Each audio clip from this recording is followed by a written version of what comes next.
Assalamualaikum warahmatullahi wabarakatuh. Perkenalkan, nama saya Bintang Rafli Priyatama dari kelas 4B dengan NIM 230976. Di sini saya akan menjelaskan apa itu Association Rule Mining. Apa itu Rule Mining? Association Rule Mining atau penambangan aturan asosiasi adalah teknik dasar dalam data mining atau penambangan data yang digunakan untuk menemukan hubungan atau pola menarik antara sekumpulan item dalam dataset besar. Tujuan dari teknik ini adalah untuk menemukan hubungan atau ketergantungan antar variabel dalam basis data transaksi yang dapat digunakan untuk berbagai aplikasi seperti analisis keranjang belanja, sistem rekomendasi, dan lainnya.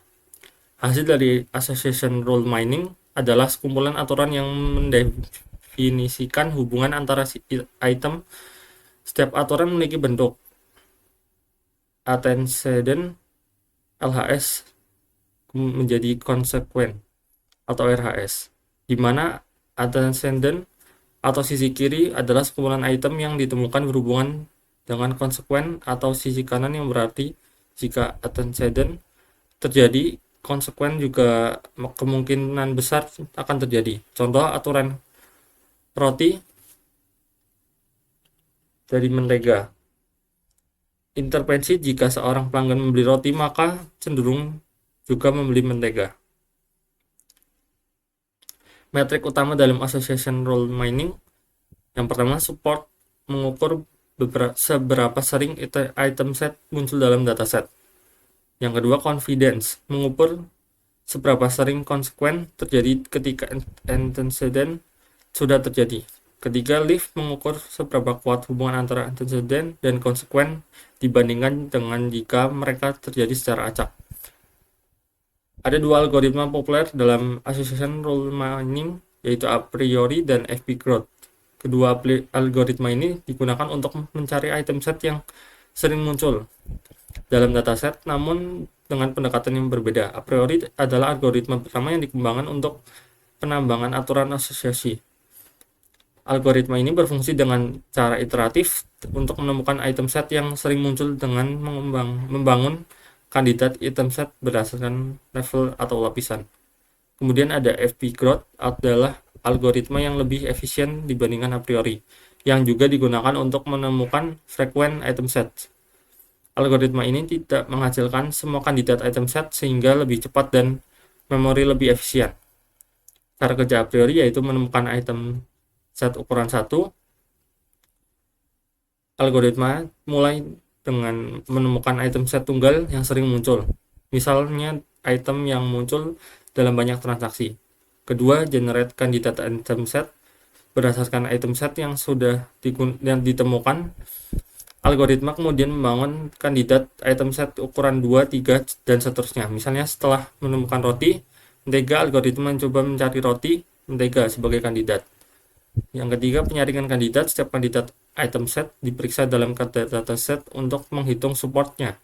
Item set yang supportnya lebih rendah dari minimum support yang ditentukan diabaikan. 4. Iterasi berulang. Proses ini diulang sehingga tidak ada lagi kandidat yang memenuhi threshold support. Kelemahan a priori: prosesnya bisa sangat lambat karena memeriksa banyak kandidat item set. Kemudian dibutuhkan banyak memori dan waktu untuk menghitung item set yang lebih besar. Kemudian cara kerja FP growth. Yang pertama, membangun FP tree. FP growth dimulai dengan membangun FP tree. Tree ini mengorganisasi item set berdasarkan frekuensi dan mengurangi data menjadi struktur pohon yang lebih kecil dan lebih efisien. Pembagian berdasarkan prefix. Algoritma ini kemudian membagi dataset menjadi subset berdasarkan prefix dan kemudian melanjutkan untuk mencari frekuensi item set dalam subset tertentu. Yang ketiga, mencari frekuensi item set. Dengan menggunakan FP3, FP growth dapat menemukan frekuensi item set tanpa harus menghasilkan kandidat item set secara eksplisit. Kelebihan FP growth: lebih cepat daripada a priori, terutama lebih pada dataset besar. Yang kedua, menggunakan lebih sedikit memori karena tidak perlu menghasilkan kandidat item set. Perbandingan a priori dan FP growth. A priori memerlukan banyak iterasi dan pemeriksaan kandidat item set yang membuatnya lebih lambat pada dataset besar. FP Growth lebih cepat karena menggunakan teknik pohon FP3 dan tidak menghasilkan kandidat item set eksplisit. Mungkin itu untuk penjelasan cara teori association rule mining dan juga a priori dan juga FP Growth. Kemudian di sini saya akan melanjutkan pada code yang telah ada dari tugas. Saya di sini mengambil dataset of banking association rule mining. Yang pertama saya masukkan datanya dulu ke dalam Google Colab. Kemudian di sini instalasi library, pandas dan lain-lain. Jika sudah, di sini saya menampilkan 5 dataset pada dataset of banking association rule mining. Kemudian muncul 5 datasetnya. Setelah itu saya menentukan nama kolom yang berisi data layanan. Kemudian saya mengambil data dari kolom yang disebutkan, mengubahnya menjadi list of list. Kemudian saya menampilkan 3 transaksi pertama. Setelah itu saya mengubah item menjadi string dan hanya menyertakan item yang tidak nol. Kemudian iterasi melalui setiap transaksi dalam transaksi raw.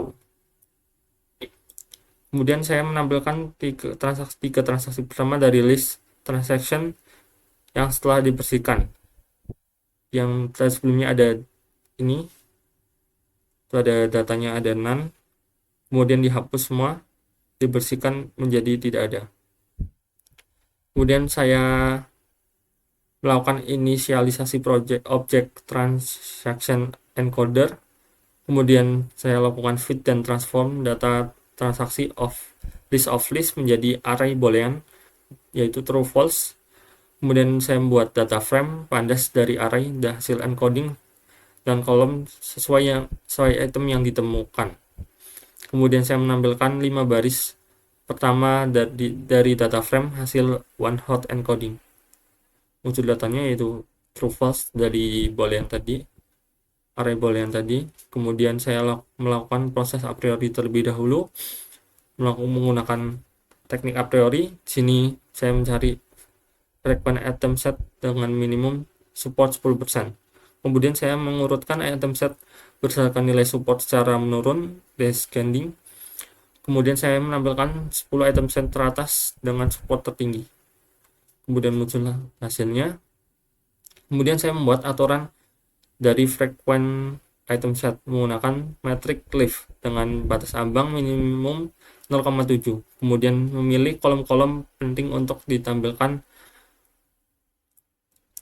antecedent sebelum, kemudian consequence sesudah, support, confidence, dan leaf. Kemudian saya mengurutkan aturan berdasarkan nilai leaf secara menurun untuk mendapatkan aturan yang paling kuat. Kemudian ini visualisasi dari yang item 10 atau 10 item set berdasarkan support, dan juga visualisasi aturan asosiasi tertinggi berdasarkan leaf. Ini untuk visualisasinya. Kemudian saya melakukan proses epic growth. Ini saya menentukan frequent item set menggunakan algoritma epic growth dengan minimum supportnya 10% sama seperti tadi. Kemudian mengurutkan hasil item set berdasarkan nilai support secara minimum. Kemudian saya juga melakukan hal yang sama dengan mengambilkan 10 item set dengan support tertinggi pada epic growth juga.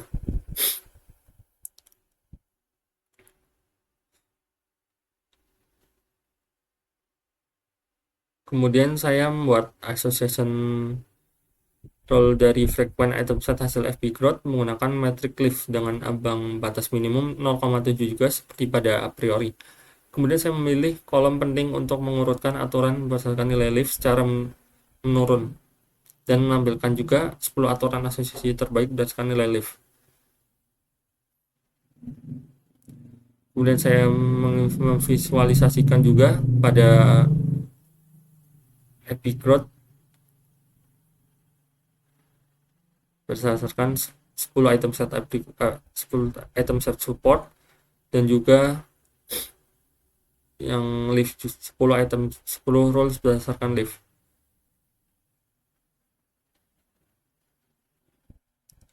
Ini hasil visualisasi dalam FP Crowd-nya.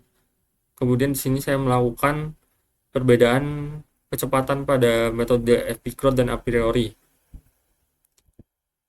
Tadi menjalankan a priori dengan minimum 0,1, kemudian urut hasil berdasarkan support secara menurun, dan akhiri timer dan cetak durasi waktu eksekusi. Tampilkan 10 item set teratas seperti yang sebelumnya, dan juga pada FP Crowd dilakukan hal yang sama. Pada hasil